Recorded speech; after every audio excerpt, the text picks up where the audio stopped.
Greetings, welcome back to the channel. Today we're going to talk about the narcissism explosion and why it's everywhere. I know a lot of us probably wonder and have some idea about, but why is it that narcissism is just so utterly rampant today? How can it even be possible that there's just this many of these people out there today, who are either full blown reprobate narcissists or people somewhere far down the spectrum that are just so miserable to deal with and make the life of others basically hell? It doesn't seem possible that there could be this many of them. And today I'm going to talk about kind of why it is, in my opinion, why it really is this way today. So, the first thing I want to say is this was an expectation laid down long ago for how the world was going to play out as time unfolded and as we got closer to the end. I've been very plain about this. I think we are living in the last days. Not putting a date on it. I would never do that. But I'm telling you, by all metrics, by all expectations, there is no way, in my opinion, we have decades and decades and decades left to do this thing. I just don't. And I've talked about this many different ways and reasons before. But one of the things that we're expected to see in the world, as I think God knew by reading the tea leaves of how human beings behave, how humanity really is. Jesus told us, Matthew 24:12, for example, that in the last days, lawlessness will increase and the love of many will grow cold. Because of the increase in lawlessness, the love of many will grow cold or wax cold. We read in 2 Timothy 3:1-5, a whole litany of things there about what people will be like in the last days. They'll be lovers of selves, lovers of money, puffed up, inflated, disrespectful to parents, disrespectful people. Basically, just all in it for themselves in every way across the board. And people might think, well, that's humanity. Humanity's always been that way. Yeah, that's fallen human nature to be that way. But I think we all understand, especially just recently, just in the last 10, 15, 20 years, it is so much worse so quickly. People literally just walk through their lives glued to themselves. And I want to get to that. So there's the expectation that the last days, you're basically going to have a world chock full of people who are so self-absorbed and so uncaring and so unaffectionate, lacking all love. And it's here. I don't know what else to tell you. I know it's going to continue to get worse, but how much worse really are we talking? I mean, most people alive today just simply don't care about anybody. They just don't. And you might think differently. Well, man, who are you hanging out with? What world are you living in? Most people seem good to me. But that's because you're seeing things on a very, very superficial level. You're not dealing with most people behind closed doors. You don't have to deal with most people in a powerful and profound and deep way. Because if you did, you'd understand that they're miserable and they're horrible. Most people are today. Most are. Everything today, it boils down to this. And it boils down to this, though. Basically, today, everybody is completely selfish. Every single thing in our society, in our culture, in our world is catered to the me, the I, the ego. Every single thing basically is about what I can get out of the situation. What is in it for me? What's it gonna do for me?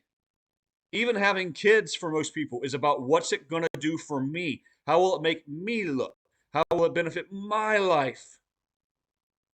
And most people today, their kids are just an extension. They see them as an extension of themselves. They're living out through their children. And they're using their children in a very manipulative way. Because even their own kids are used to basically prop themselves up to make them look good. That's why narcissists, they're mother and father of the year to the world. That's how they appear to the world. Everything today, everybody today seemingly views themselves as the main character in a story that's all about them. The movie about me. I'm the main character and I'm the director and I call the shots and I put all the side characters and sub characters in their place. And I swear to you, they believe that basically they're just walking through the universe as the center of it all. And the planets and the stars all just go around them. Everything orbits around them. Everybody is there for them. It's just fed through every single thing that people do. So that is the fundamental problem. That's the thing that bothers me the most about the narcissist, probably, is just how absolutely indescribably self-absorbed they really are.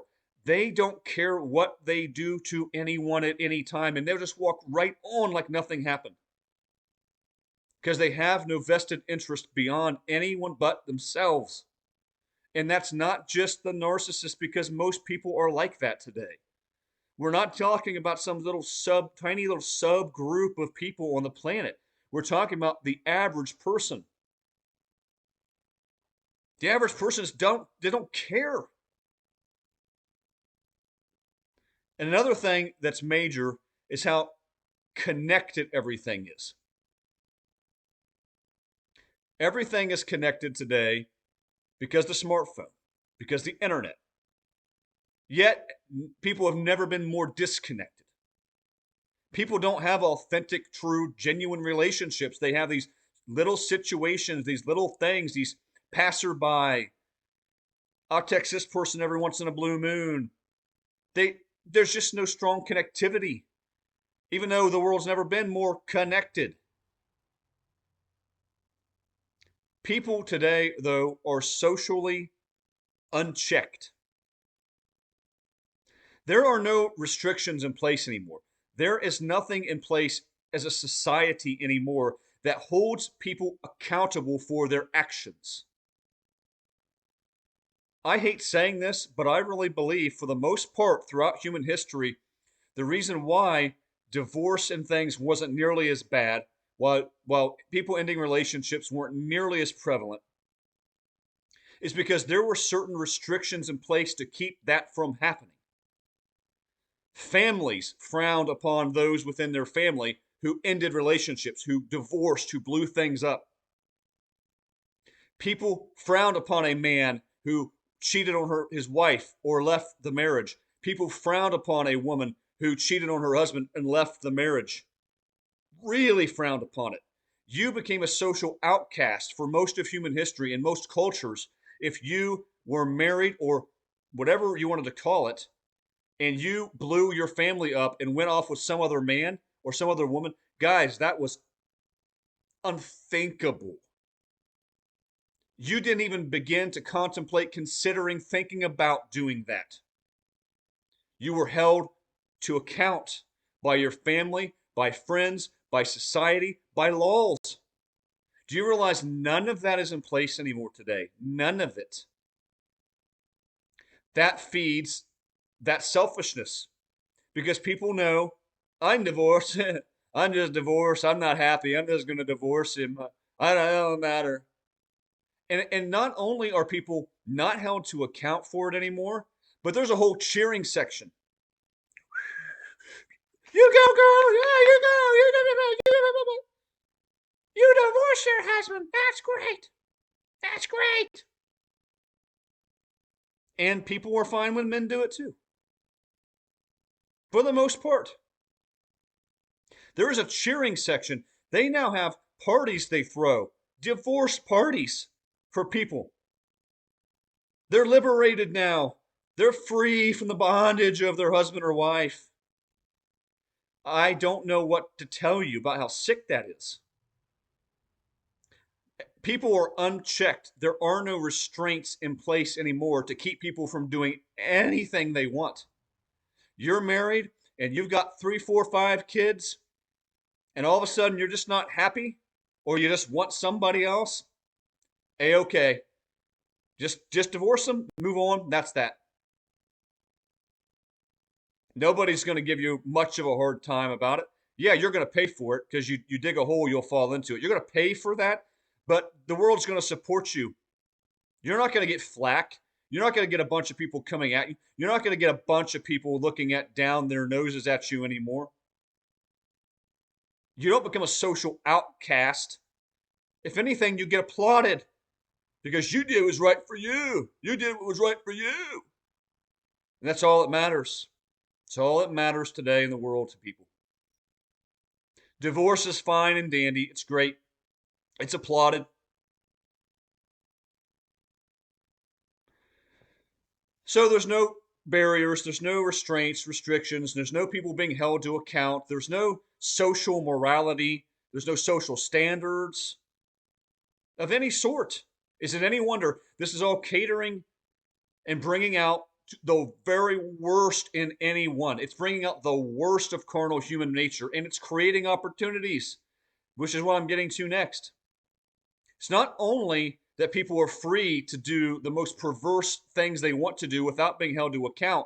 Now, all of those negative, carnal, sinful things, destructive things, are now being brought out in a new way and enabled in a new way. The age of internet and the God-forsaken, that's right, smartphone has opened up a whole slew of opportunities for debauchery that never existed in all the history of the world. I'm telling you right now. I'm dead serious when I say those of us living today, walking the narrow path, fighting the good fight, not partaking in the sins of the world as much as humanly possible, we are doing that in a world that has never, ever been nearly as difficult to do this in. Being able to pull that smartphone up anywhere you are, on your couch, in your room, before you go to bed, when you wake up in the morning, from the car, from the parking lot, from the waiting room, and to be able to do basically anything you can dream of on that thing. Do you know how different that is than any other time in human history? Do you understand? People can cheat effortlessly today. And you almost have no way of knowing what the person you're with is doing. Let's face it. In times past, in all of human history, before the last about 15 years, 20 maybe, if you cheated, you had to put a lot of effort in. You had to find that person in real life. You had to go and see them. You had to fake going to work or fake going to events or sneak around when your partner wasn't looking. And people still do those things. But now you can have a whole hidden world on your cell phone that it's almost impossible for anyone to know about. You can be talking to multiple people in the same room as your husband or wife, and they can't know. There's no way for them to know. Unless they get in your phone when you're unaware and they go through it. And that's a problem too, because people don't trust anybody anymore.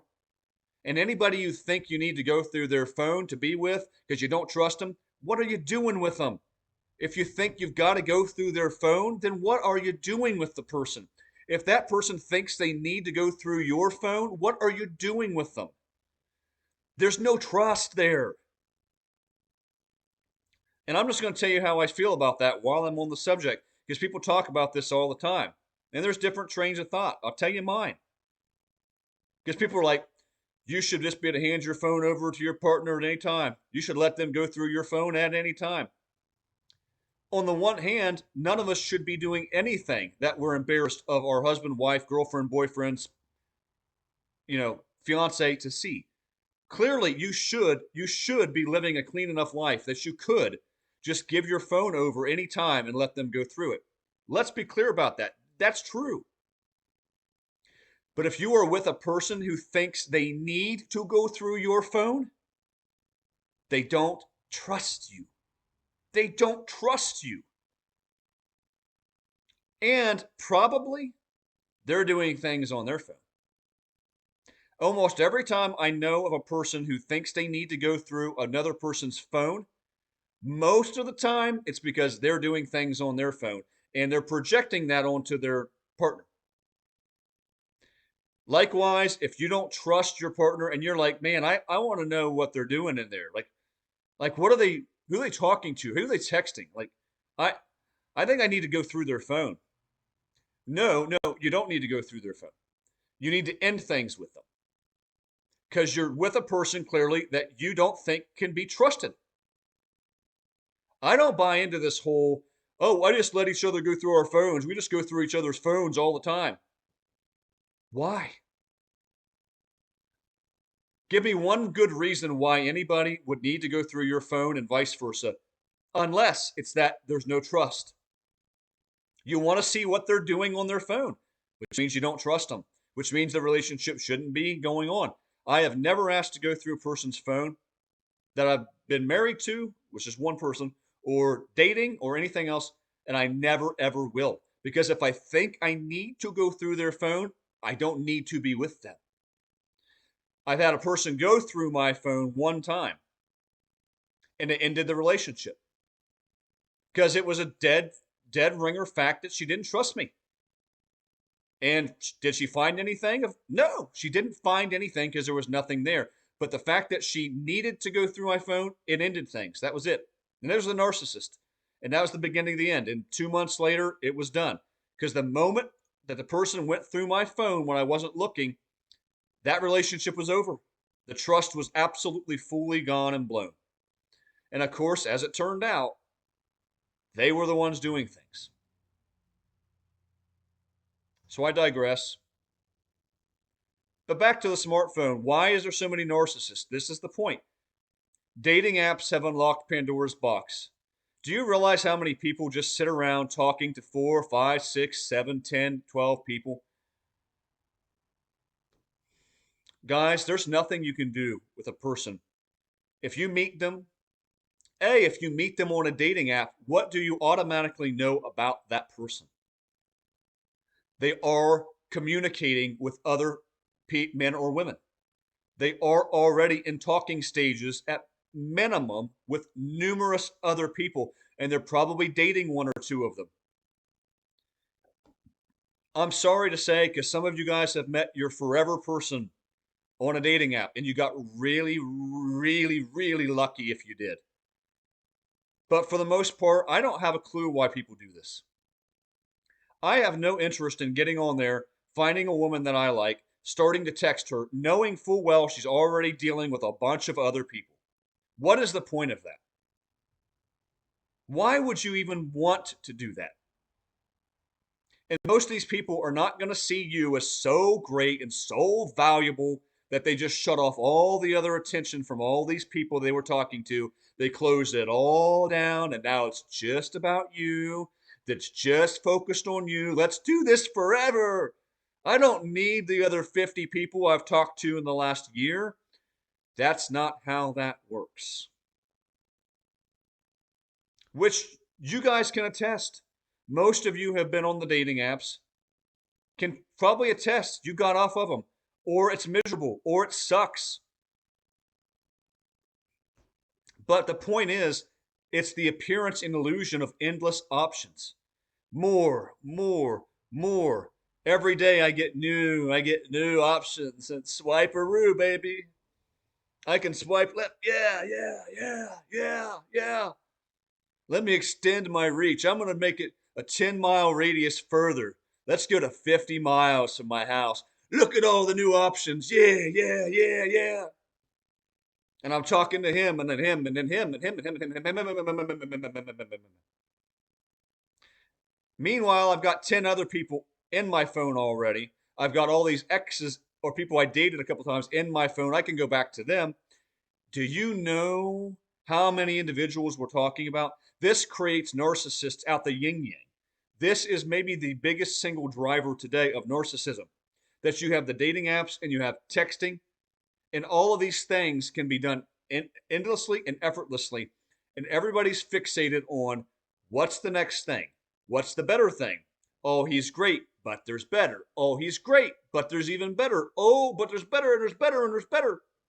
And as I've said before, the best thing for anybody, most people, I should say today, the best option, the best person, it's the one they haven't met yet. Meaning, in most people's minds, because of all these endless options, there will always be something better. No matter how good the person you're dealing with is, there might just be somebody better. Might just be somebody better back on the dating app. Better hop back on. And all of this is so effortless. It's so effortless.